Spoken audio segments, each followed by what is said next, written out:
Ant-Man, la guêpe, Quantum Mania encore, oui, et alors? Tu as un problème avec ça? Moi, pas du tout. Quoi qu'il en soit, je suis très content de te retrouver aujourd'hui pour une nouvelle vidéo en lien avec ce film qui sort dans un petit peu plus de 3 semaines maintenant, sachant que j'ai reçu un mail plutôt sympa, je ne vais pas vous dire quoi, mais bon voilà, on m'a proposé d'aller voir un film, mais c'est pas Ant-Man et la guêpe. Mais c'est sympa. En tout cas, j'espère que tu es bien installé et on va pouvoir commencer à parler tout de suite de ce film que j'attends énormément. Alors, pas nécessairement pour La Guêpe, un petit peu plus pour Ant-Man, beaucoup plus pour Kang. Et c'est glissé dans les derniers trailers, dans les dernières images qui sont sorties officiellement et même qui avaient fuité entre guillemets avec des concept art à l'époque. On va parler aujourd'hui de MODOK. Alors pour ceux qui ne connaîtraient pas forcément MODOK, je le répète à chaque fois que j'en parle, mais je veux en parler une nouvelle fois. Regardez, si vous le voulez, bien sûr, la série sur Disney+, qui est donc MODOK. C'est archi drôle. Réellement, j'ai rarement rigolé autant devant une série, et je m'attendais à absolument rien du tout, et j'ai été agréablement surpris, c'était vraiment divertissant. T'en apprends un petit peu sur les différents persos, tu vois des Avengers, donc c'est plutôt cool. Et par ailleurs, je ne vais pas vous spoiler, mais écoutez en VF. Les voix sont plutôt pas mal. Quoi qu'il en soit, comme je vous l'ai dit, on est là pour parler de MODOK dans le film Ant-Man et la guêpe Quantum Mania. Pour rappel, ce personnage est joué par Corey Stoll. Corey Stoll qui jouait déjà le personnage de Yellow Jacket dans le premier Ant-Man. C'est pas Ant-Man et la guêpe, mais dans le premier Ant-Man, donc en 2015, réalisé donc par Peyton Reed, qui revient pour ce film-là, sachant que pour la petite anecdote, c'était Edgar Wright qui devait réaliser le film Ant-Man, et par ailleurs, il est toujours crédité en tant que producteur exécutif, si je ne dis pas de bêtises. Mais du coup, il change de personnage. Alors, est-ce que c'est un réel changement, ou est-ce que c'est une évolution de son personnage? Moi, je pense que ça peut être une évolution, parce que reprendre exactement le même acteur qui était le méchant du premier film pour être un antagoniste dans le troisième, mais en étant un personnage entre guillemets un petit peu différent, sachant que Yellow Jacket, à la fin du premier, semble se réduire et aller dans le monde quantique, eh bien, je pense que cela peut être une modification, sachant que on sent qu'il se contorsionne. Alors, est-ce que c'est lié à cette nouvelle forme? En réalité, c'est totalement plausible. Sachant que du coup, on va aller bien sûr sur le site MCU The Direct. Les frérots, j'aurais pas dû du tout taper sur mon biceps, enfin biceps, oh frère, oh je ne connais rien à mon anatomie, sur mon pectoral, parce que j'ai fait du sport et du coup ça me fait assez mal.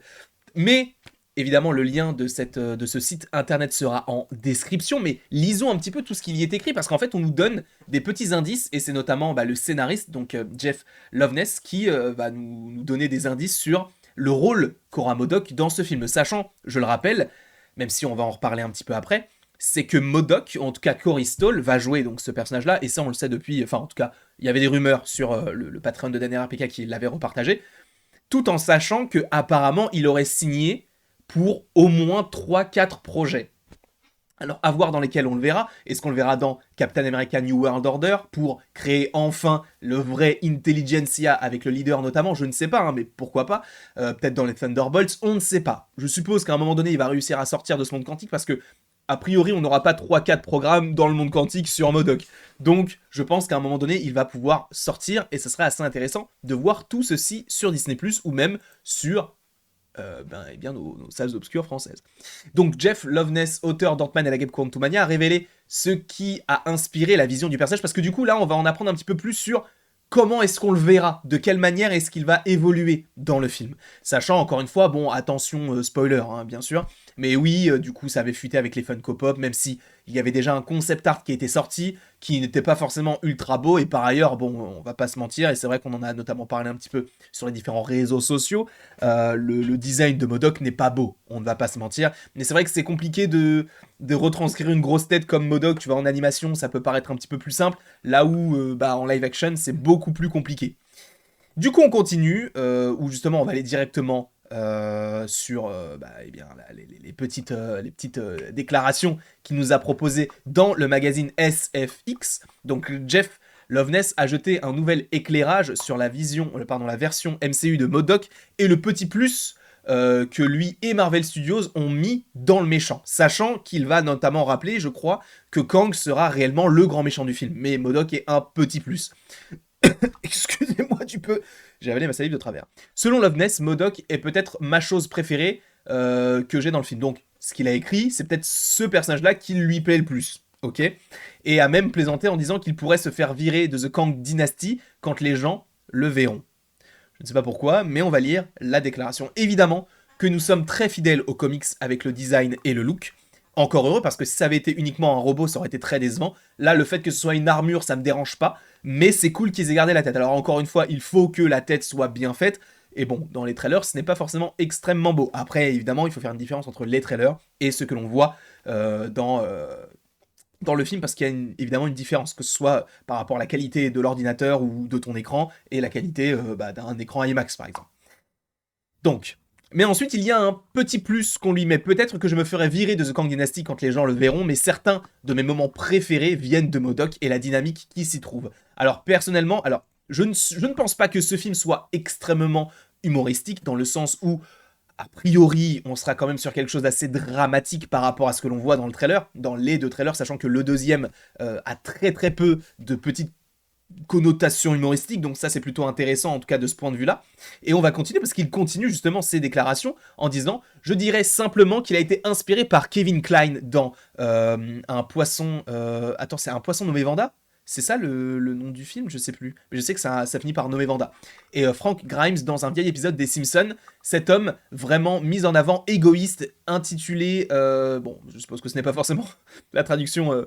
clair, mais aussi profondément triste et un peu sûr de lui, qui sait qu'il a une merde à faire, enfin qu'il a une merde faire face, ah oui, qu'il a une merde, virgule, faire face à la vie et essaye d'en tirer le meilleur parti. Donc, ce qui est cool, c'est que on va pas forcément avoir un méchant pour avoir un méchant, tu vois, ça va possiblement être un méchant qui va avoir un fond. Là où dans le premier film, Yellow Jacket était vraiment celui qui voulait prendre la succession et qui était jaloux en fait du sort qui était réservé à Ant-Man et pas forcément à lui par rapport à ce personnage donc de Hank Pym. Là donc on aura une sorte de mini revanche si c'est bien lui, parce que je pense qu'il y aura un nouvel affrontement avec Hank Pym. Alors est-ce que ce sera la fin d'Hank Pym par rapport à cela? En réalité, moi je pense qu'Hank Pym va mourir, mais ce n'est pas le sujet de cette vidéo. Mais ce qui est assez intéressant du coup, c'est que ce site en plus nous répertorie, enfin nous redirige vers qui sont ces différents personnages pour essayer d'en comprendre un petit peu plus, sachant que là on nous parle d'un personnage profondément triste, donc cela nécessite évidemment de l'émotion, etc. Donc ça c'est plutôt cool, parce que si c'est un personnage qu'on est amené à revoir, juste d'avoir un personnage comme ça parce que tu le mets et c'est sympa, non, il nous faut quelque chose de beaucoup plus consistant par rapport au nouveau personnage que tu veux instaurer dans le MCU et de manière un petit peu plus pérenne. Pour référence, Frank Grimes, donc le personnage qui est mentionné juste ici, des Simpsons est connu pour sa malchance perpétuelle, pour être l'ennemi autoproclamé d'Homer Simpson. Donc visiblement, je suppose que si on parle là-dessus, ça veut dire que, encore une fois, il y aura un nouvel affrontement entre Hank Pym et le personnage donc de Yellow Jacket / MODOK. Parce que, encore une fois, le hasard veut, enfin en tout cas voudrait, qu'il se retrouve encore une fois. Est-ce que ce sera la fin, encore une fois, de tout cet arc Hank Pym? Je pense que oui, par rapport à MODOK. Et le personnage donc de Kevin Kline dans Un poisson nommé Vanda, c'est Otto West, donc un expert en armes et de mauvaise humeur qui n'aime pas du tout les Britanniques. Ok, donc est-ce que, vu que c'est un expert en armes, est-ce que justement il va avoir une multitude de technologies derrière lui afin de se défendre ou en tout cas d'attaquer l'ennemi, enfin son ennemi, pourquoi pas.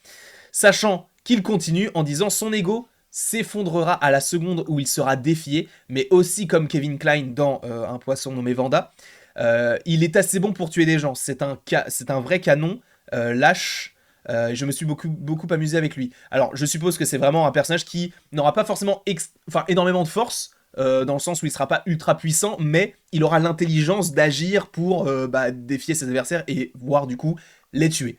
En réalité, moi, MODOK, je l'attends de plus en plus. Alors visuellement, encore une fois, ce n'est pas forcément celui qu'on attend à voir et qui va être incroyable non plus, mais je pense qu'il y aura vraiment ce côté où il va nous surprendre, parce que on s'attend vraiment à rien, tu vois. À jamais on se serait dit que dans le troisième film Ant-Man, on aurait à la fois Kang et MODOK, tu vois. Sachant qu'on avait Yellow Jacket et après on a eu Ghost. Donc bon, quoi qu'il en soit, ce film, je l'attends énormément. C'est un film c'est le film que j'attends le plus de cette année. Même si t'as les Gardiens 3 et bon, The Marvels, on attendra quand même un trailer, mais pour l'instant, ce film de Ant-Man et la Guêpe Quantumania est selon moi ce qui va arriver de mieux cette année du côté de Marvel, et c'est à double tranchant. Soit c'est un banger et du coup on va tous être hypés pour la phase 5, soit ça va être une déception et du coup on va se dire ah mais du coup Kang, on en pense quoi du coup, enfin parce que c'est le film dans lequel il est réellement introduit pour la première, deuxième fois, à voir si on considère celui de Loki, même s'il est pas, il est peut-être aussi puissant, mais pas aussi dangereux. À voir. Moi, je pense que je vais apprécier. Bien évidemment, on vous fera des vidéos sur la chaîne. Je dis on, mais c'est moi. Hein, je vous ferai des vidéos sur la chaîne, que ce soit une critique. Je sais pas si je ferai une critique spoil et non spoil. En vrai, je sais pas du tout, mais j'aimerais bien au moins faire une critique, parce que comme on le fait d'habitude pour les films Marvel ou même les séries. Donc, ne vous inquiétez pas, on sera là pour couvrir un petit peu cette sortie d'Ant-Man et la Guêpe Quantumania. J'ai réellement très très très très hâte de pouvoir vous proposer tout cela et juste en fait de voir le film. Quoi qu'il en soit, je vous remercie grandement d'avoir regardé cette vidéo et après tout ceci, il ne me reste plus qu'à vous dire à la prochaine pour la prochaine. Et bien sûr, encore une fois, je n'ai toujours pas de musique d'outro, il faut vraiment que j'en achète une, mais ça coûte cher. Et je suis très content du coup de me dire que le film il arrive dans moins d'un mois. Sachez que le calendrier 2023 n'est évidemment pas sorti, on ne sait pas quand sortira Secret Invasion, on ne sait pas quand sortira Loki, mais a priori, ça pourrait être plutôt... en tout cas, je pense Loki en juillet et Secret Invasion en avril. On verra bien sûr, mais il y a moyen que la première partie de 2023 soit un banger. Et après, on a Kraven et Ironheart. Donc bon, c'est à double tranchant, quoi. Allez, la bise.